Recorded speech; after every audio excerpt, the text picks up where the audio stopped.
The year is 1532. Suleiman the Magnificent, Sultan of the Ottoman Empire, casts a long shadow over Europe. He is the most powerful ruler in the world. His armies are vast, disciplined, and hungry for conquest. From Constantinople to North Africa, his word is law. Suleiman's ambition knows no bounds. He has crushed Hungarian resistance at Mohacs, his armies sweeping over Buda and Pest.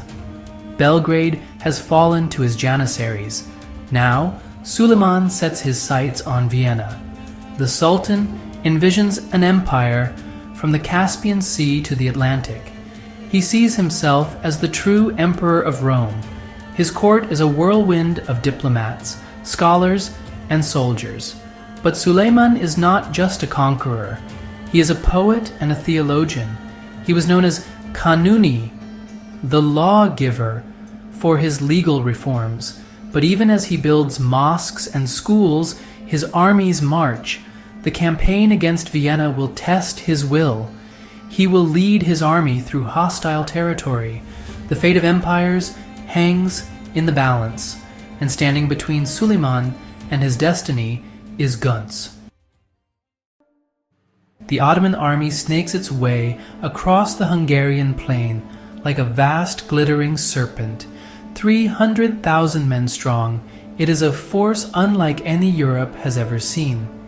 Janissaries, the Sultan's elite soldiers, march with feudal cavalry from Anatolia and the Balkans. Artillery pieces lumber along on massive wagons, pulled by teams of oxen. The air hums with the sound of drums and the chanting of muezzins. The logistics of moving such an army are staggering. Supplies must be procured, horses shod, men fed. Suleiman oversees every detail. When his engineers struggle to bridge the Drava River, he threatens them with death. The bridge is completed in days, a testament to the Sultan's iron will. The army moves on, an unstoppable force of nature. News of the Ottoman advance spreads terror throughout Europe. The Holy Roman Emperor Ferdinand I scrambles to raise an army to meet the threat, but he is slow to act, hampered by internal divisions. Time is running out. Suleiman offers Ferdinand peace in exchange for tribute. The offer is rejected. The die is cast. The Sultan will have his war. Nestled in the foothills of the Austrian Alps, Guntz is a town of little strategic value. Its walls are old and crumbling, its garrison a meager force of 800 men. But Guntz sits astride a crucial mountain pass, the Sulk Pass, which leads directly to Vienna.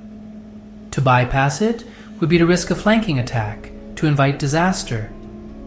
Suleiman must take Guntz, and he must take it quickly. Commanding the defense of Guntz is Nikola Jurišić, a Croatian nobleman in the service of the Habsburgs. He is a seasoned soldier, known for his courage and his tactical acumen.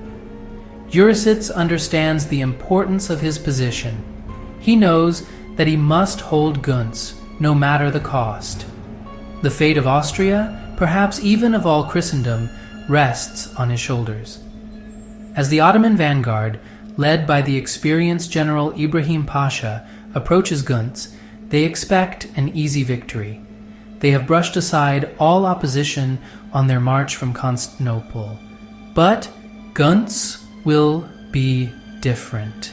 Jurišić and his men are determined to fight for every inch of ground, to make the Turks pay dearly for every victory. The siege of Guntz is about to begin, a clash of wills between an unstoppable force and an immovable object. The outcome is far from certain.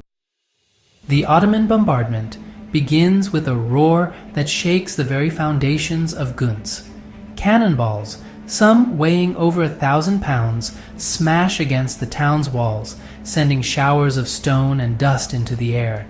Jurišić's men huddle in their makeshift shelters, praying for deliverance. But the defenders of Guntz are made of sterner stuff. They repair their defenses with a speed that astounds the Ottomans. They counterattack with ferocity, repelling wave after wave of Turkish assaults. Jurišić seems to be everywhere at once, rallying his men, directing their fire, plugging gaps in the defenses. He is an inspiration to his troops, his courage infectious. The Ottomans try every trick in their considerable book. They attempt to undermine the walls, only to be met by countermines. They try to scale the walls with ladders, only to be driven back by a hail of arrows, bullets, and rocks. They even resort to psychological warfare, parading captured Austrian soldiers in front of the walls, hoping to demoralize the defenders. But Jurišić and his men hold firm. They know that surrender is not an option. Days turn into weeks, and still Guntz holds out. Suleiman, accustomed to swift victories, grows impatient. He cannot afford to be bogged down in this backwater town. Vienna, his ultimate prize, beckons. The Sultan offers Jurišić generous terms. Surrender the town, and your men will be spared. Jurišić, ever defiant, refuses. Frustrated, Suleiman resorts to threats. He sends a message to Jurišić, promising to impale him and his men if they do not surrender immediately. Jurišić, unfazed, sends back a defiant message of his own. He will not yield, he says, as long as he has a single man left to fight. The Sultan, impressed by Jurišić's courage, allows him to send a message to Ferdinand, asking for reinforcements. The message never arrives. The siege drags on. The Ottomans, despite their superior numbers and firepower, are unable to break the spirit of the defenders. Guntz has become a symbol of resistance, a thorn in the side of the Ottoman Empire. And every day that it holds out is a victory for Jurišić and his men. Inside Guntz, the situation is desperate. The constant bombardment has reduced much of the town to rubble. Supplies are running low. Disease is rampant. The defenders are exhausted, many of them wounded, but their spirit remains unbroken. Jurišić, though weary himself, continues to inspire his men. He shares their hardships, eating the same meager rations, tending to their wounds. He is a true leader, sharing their danger, their fear, their hope. He knows that the odds are stacked against them, but he never gives up hope. The Ottoman attacks continue, but they are becoming more sporadic, less organized. The Sultan's patience is wearing thin. He knows that he cannot remain bogged down in this siege forever. Unbeknownst to the defenders of Guntz, their heroic stand has bought valuable time for their allies.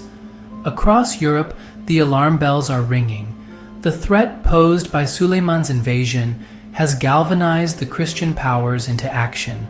From across the Holy Roman Empire, from Spain, from the Italian states, armies are on the march. Ferdinand has managed to rally his forces. A vast host, over 130,000 strong, is converging on Vienna, determined to stop Suleiman in his tracks. The tide is beginning to turn. The Ottoman Empire, for all its might, cannot hope to defeat such a force. Suleiman's gamble has failed. He has overreached.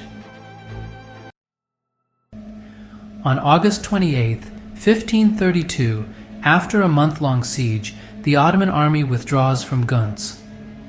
The Sultan, recognizing that his grand strategy is in ruins, orders a general retreat. Jurišić and his men, battered but unbowed, watch from the shattered walls as their tormentors melt away into the distance.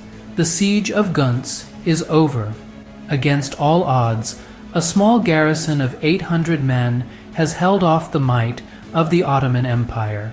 They have bought precious time for their allies, time that will allow the Habsburgs to rally and defend Vienna. The Ottoman dream of conquering Europe has been shattered against the walls of this insignificant fortress town. Jurišić, hailed as the Eagle of Guntz, will become a legend in his own time. His name will be etched in the annals of military history alongside those of Leonidas at Thermopylae and Horatius at the bridge. He has shown that courage, determination, and a little bit of luck can overcome even the most overwhelming odds. The Siege of Guntz is more than just a footnote in history. It is a testament to the indomitable spirit of those who fight for their homes, their families, their faith. It is a reminder that even the smallest act of defiance can have far-reaching consequences. The legacy of Guntz is felt even today. The town stands as a monument to the courage of its defenders, a symbol of resistance against tyranny, and the name of Nikola Jurišić, though largely forgotten by history, deserves to be remembered alongside the great military heroes of all time.